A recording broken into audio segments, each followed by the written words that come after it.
Assalamualaikum warahmatullahi wabarakatuh.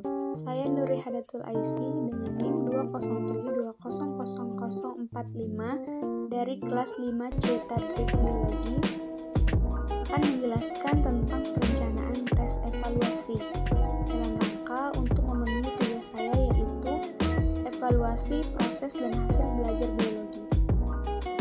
Yang pertama yaitu menjelaskan peranan perencanaan tes evaluasi. Pengukuran adalah proses mendapatkan informasi dari dan diwujudkan dalam bentuk angka. Evaluasi adalah proses sistematis untuk mengumpulkan, menganalisis, menginterpretasi informasi, dan menentukan tingkat keberhasilan siswa terhadap tujuan instruksional. Tes dapat digunakan dalam program pengajaran untuk menilai perilaku masukan, memonitoring kemajuan belajar, mendiagnosis kesulitan belajar, dan mengukur pencapaian pada akhir pengajaran. Dan peranannya yaitu yang pertama, tes sebagai alat mengukur peserta didik. Dalam hal ini, tes berfungsi mengukur tingkat perkembangan atau kemajuan yang telah dicapai oleh peserta didik setelah mereka menempuh proses belajar mengajar dalam jangka waktu tertentu. Dan yang kedua, tes sebagai alat pengukur keberhasilan proses pengajaran, sebab melalui tes tersebut akan dapat diketahui sudah seberapa jauh program pengajaran yang telah ditentukan telah dapat dicapai. Selanjutnya ada aspek-aspek perencanaan tes. Yang pertama yaitu pemilihan sampel materi yang akan diujikan. Pemilihan sampel materi yang akan ditulis butir soalnya hendaknya dilakukan dengan mengacu pada tujuan pembelajaran yang ingin dicapai. Pilihlah sampel materi yang secara representatif dapat mewakili semua materi yang telah diajarkan selama proses pembelajaran. Semakin banyak sampel materi yang dapat ditanyakan, maka semakin banyak pula tujuan pembelajaran yang akan dapat kita ukur.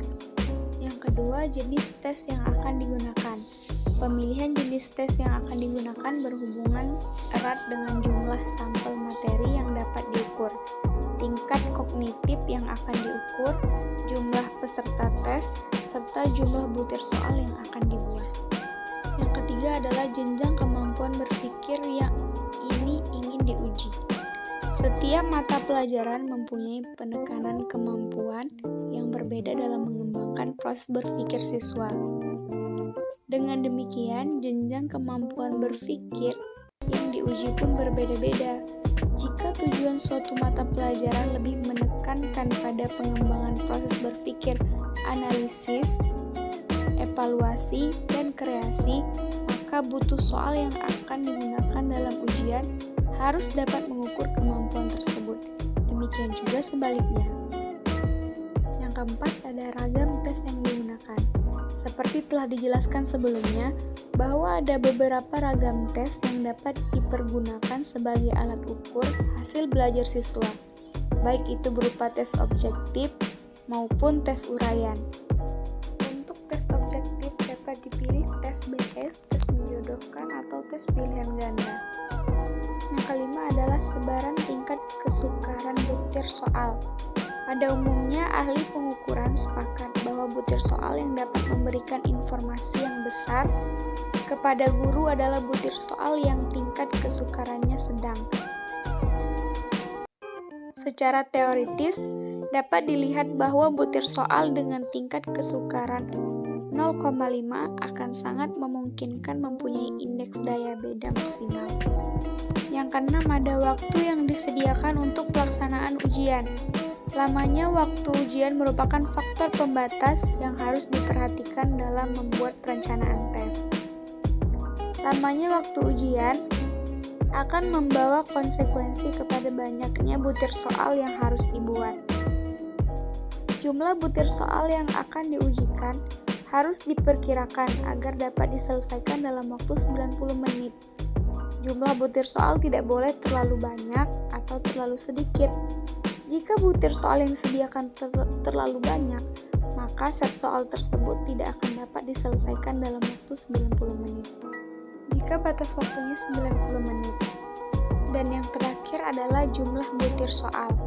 Penentuan jumlah butir soal yang tepat dalam satu kali ujian tergantung pada beberapa hal, antara lain tujuan pembelajaran yang ingin dicapai, ragam soal yang akan digunakan, proses berpikir yang ingin diukur, dan sebaran tingkat kesukaran dalam set tes tersebut. Jika tujuan pembelajaran yang akan diukur lebih banyak yang memerlukan proses berpikir tinggi, maka butir soal yang akan digunakan biasanya lebih banyak yang sukar. Menggunakan ragam soal hubungan antara hal, analisis khusus, atau membaca diagram, grafik, dan tabel.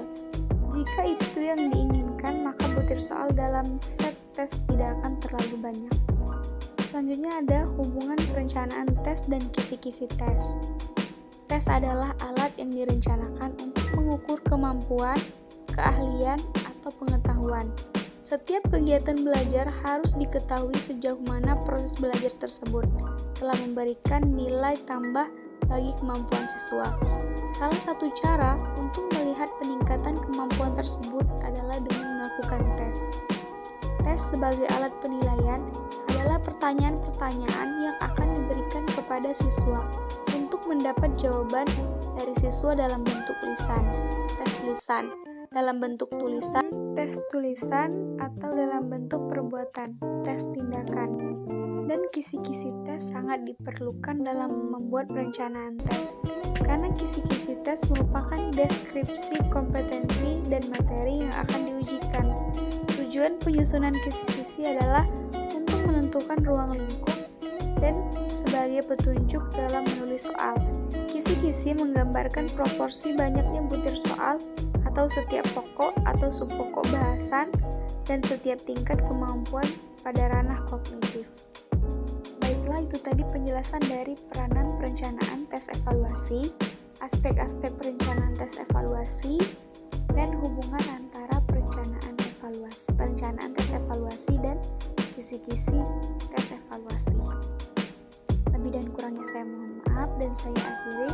Wassalamualaikum warahmatullahi wabarakatuh.